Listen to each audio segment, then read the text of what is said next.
5 pemain Indonesia dengan nilai pasar paling mahal. Nomor 5 ada bek andalan timnas Indonesia.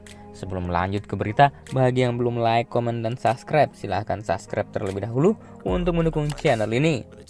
Harga pemain Indonesia menjelang musim 2022-2023 dikabarkan melonjak secara signifikan. Bukan hanya pemain asing, beberapa pemain lokal juga disebut mendapatkan kontrak dengan nilai yang fantastis. Kepindahan Taisei Marukawa dari Persebaya Surabaya menyedot perhatian tersendiri.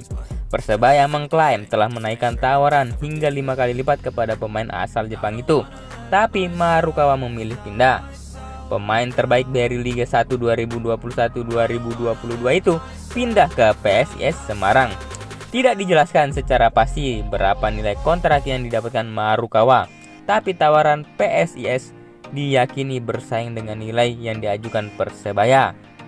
Kenaikan harga juga terjadi pada barisan pemain lokal. Prestasi apik Dian Zola bersama Persela Lamongan dilaporkan membuat nilai kontraknya terdongkrak saat dipinang Arema FC, tapi tidak ada pengumuman resmi soal nilai kontrak Zola. Transfermarkt dalam beberapa tahun belakang membuat perkiraan nilai pasar pemain-pemain di Liga Indonesia. Sebagai catatan, nilai pasar tidak sama dengan nilai kontrak pemain. Lantas, siapa pemain Indonesia dengan nilai pasar termahal di Beri Liga 1? Simak ulasan video ini. Yang pertama ada Stefano Lillipali, 6,08 miliar rupiah. Gelandang Bali United ini memang selalu ada di papan atas untuk urusan nilai pasar dalam beberapa musim terakhir. Stefano Lillipali memang paket komplit sebagai pemain.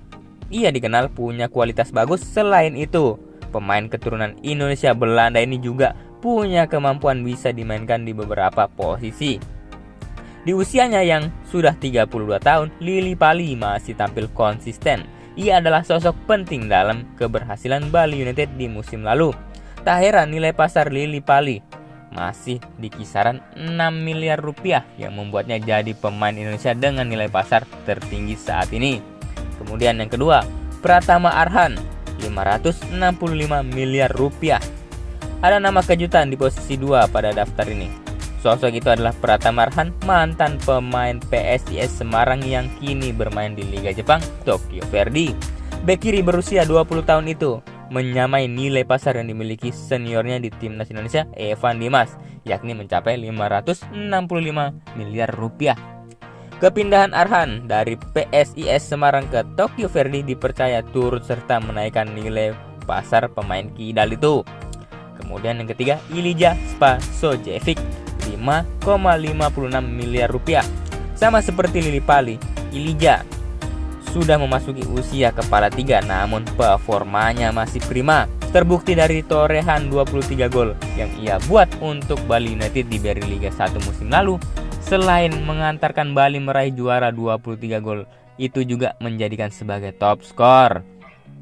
Penampilan apik itu membuat kita tidak perlu heran jika nilai pasar Spaso masih tinggi, masih di atas 5 miliar rupiah. Kemudian yang keempat ada 3 pemain, yaitu Rahmat Irianto, Irfan Jaya, dan Nadeo Argawinata, kisaran 5,21 miliar rupiah. Ada 3 nama yang masuk ke posisi keempat pada daftar ini. Kebetulan ketiganya tampil apik di Piala AFF 2020 lalu. Mereka adalah Rahmat Irianto, Irfan Jaya, dan Nadeo Argawinata. Ketiganya sama-sama punya nilai pasar mencapai 5,21 miliar rupiah. Irfan dan Nadeo kini bermain di satu tim yang sama, yakni Bali United. Sementara Irianto baru saja meninggalkan Persebaya untuk bergabung dengan Persib Bandung. Kemudian yang terakhir yang kelima ada Rizky Ridho, 4,78 miliar rupiah. Bek tengah satu ini memang punya sesuatu yang spesial. Usianya masih 20 tahun, tapi ia seperti layaknya bek tengah berpengalaman. Rizky adalah andalan utama baik di Persebaya, Timnas Indonesia U23, dan tentu saja di Timnas Indonesia Senior. Rizky masih punya banyak waktu untuk terus berkembang. Dalam beberapa musim lagi, nilai pasar pemain satu ini bisa saja meningkat drastis. Bagaimana pendapat kalian, Konco Lovers? Terima kasih sudah menonton video ini. Salam olahraga.